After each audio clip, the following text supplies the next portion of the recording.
অনুমোদন ছাড়া ভবন নির্মাণ বন্ধে নিয়মিতভাবে ভ্রাম্যমাণ আদালত পরিচালনা করছে রাজুক। আজ অভিযান চলছে খিলক্ষেত এলাকায়। সেখানকার বিস্তারিত জানাতে যুক্ত হচ্ছেন সহকর্মী ওমর ফারুক।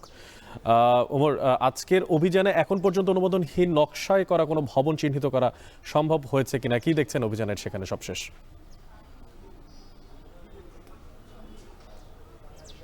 অনেক আপনি যেমনটি বলছিলেন, আমরা রাজুকের যেই নিয়মিত অভিযান অর্থাৎ নকশা না মেনে যে সকল ভবন নির্মাণ করা হচ্ছে সেই সকল ভবনগুলো কিন্তু নিয়মিত অভিযান পরিচালনা করছে রাজুক।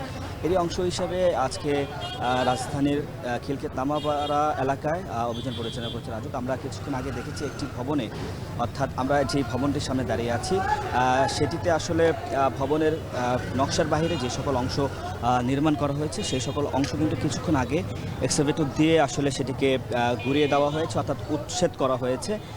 এর পাশাপাশি আসলে ভবনটির যেই বিভিন্ন সেবামূলক যে সকল সংযোগ রয়েছে সেগুলোও কিন্তু আসলে বিচ্ছিন্ন করে দেওয়া হয়েছে। এছাড়াও যদি বলি, আমরা দেখেছি এই মুহূর্তে আসলে দুটি ভবনে অভিযান পরিচালনা করা হয়েছে। এর আগে যে ভবনটিতে অভিযান পরিচালনা করেছে রাজুক, সেখানে আমরা দেখেছি যে নকশার বাহিরে, অর্থাৎ নকশার বাহিরে যে অতিরিক্ত অংশ সেখানটিতে কিন্তু সেখানে তারা উচ্ছেদ অভিযান পরিচালনা করেন এবং আমরা দেখেছি সেই ভবনটিতে 1 লক্ষ টাকা জরিমানা করা হয়। এছাড়াও ভবনটির যে সকল সেবা রয়েছে, অর্থাৎ বিদ্যুৎ এবং পানি সংযোগ সহ যে সকল সেবা রয়েছে সেটিও কিন্তু আসলে বিচ্ছিন্ন করে দেওয়া হয়েছে। এবং আমরা যেমনটি দেখেছি যে ভবন নির্মাণের সময়, অর্থাৎ ভবন নির্মাণের সময় নির্মাণ সামগ্রী অনেক দখল করে, নির্মাণ সামগ্রী ফেলে রাস্তা দখল করে রাখা হয়, সেটিও কিন্তু আসলে তারা সেই জায়গাটাও কিন্তু তারা আসলে অভিযান পরিচালনা করছেন। তবে আমরা রাজুকের এখানের যেই নির্বাহী ম্যাজিস্ট্রেট যার নেতৃত্বে আজকে এই অভিযান পরিচালনা করা হচ্ছে, তিনি আমাদেরকে জানিয়েছেন যে নিরাপদ বসবাসযোগী উপযোগী ঢাকা নির্মাণের গড়ার লক্ষ্যে রাজুকের কিন্তু এই অভিযান অব্যাহত থাকবে এবং ঢাকার বিভিন্ন জায়গায় তারা এই অভিযান পরিচালনা করবেন বলে আমাদেরকে জানিয়েছেন। তারা বলছেন যে আজকে এই যে এখন পর্যন্ত তারা 2টি ভবনে তারা অভিযান পরিচালনা করেছেন এবং আজকে দিনব্যাপী কিন্তু আজকে তাদের এই অভিযান অব্যাহত থাকবে।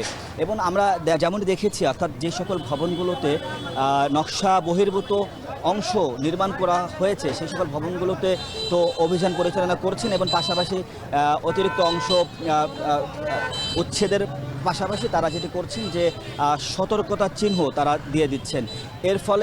এর ফলে আমাদেরকে তারা জানিয়েছেন যে এর ফলে তারা রাজুকের অনুমোদন না পাওয়া পর্যন্ত তারা কিন্তু সেই সকল ভবনগুলোর যে নির্মাণ কাজ সেটি কিন্তু তারা অব্যাহত রাখতে পারবে না। অর্থাৎ অনুমোদন নেওয়ার পরেই তারা কিন্তু তাদের যে ভবন নির্মাণের যে বাকি যে কাজ তারা কিন্তু সেটি চলমান রাখতে পারবে। তো এই ছিল আজকে রাজধানীর খিলক্ষেত থেকে রাজুকের অভিযানের সর্বশেষ। অনুমোদন ছাড়া ভবন নির্মাণ বন্ধে নিয়মিতভাবে ভ্রাম্যমাণ আদালত পরিচালনা করছে রাজুক। সে বিষয়ে সবশেষ খোঁজখবর রাখছিলেন সহকর্মী ওমর ফারুক।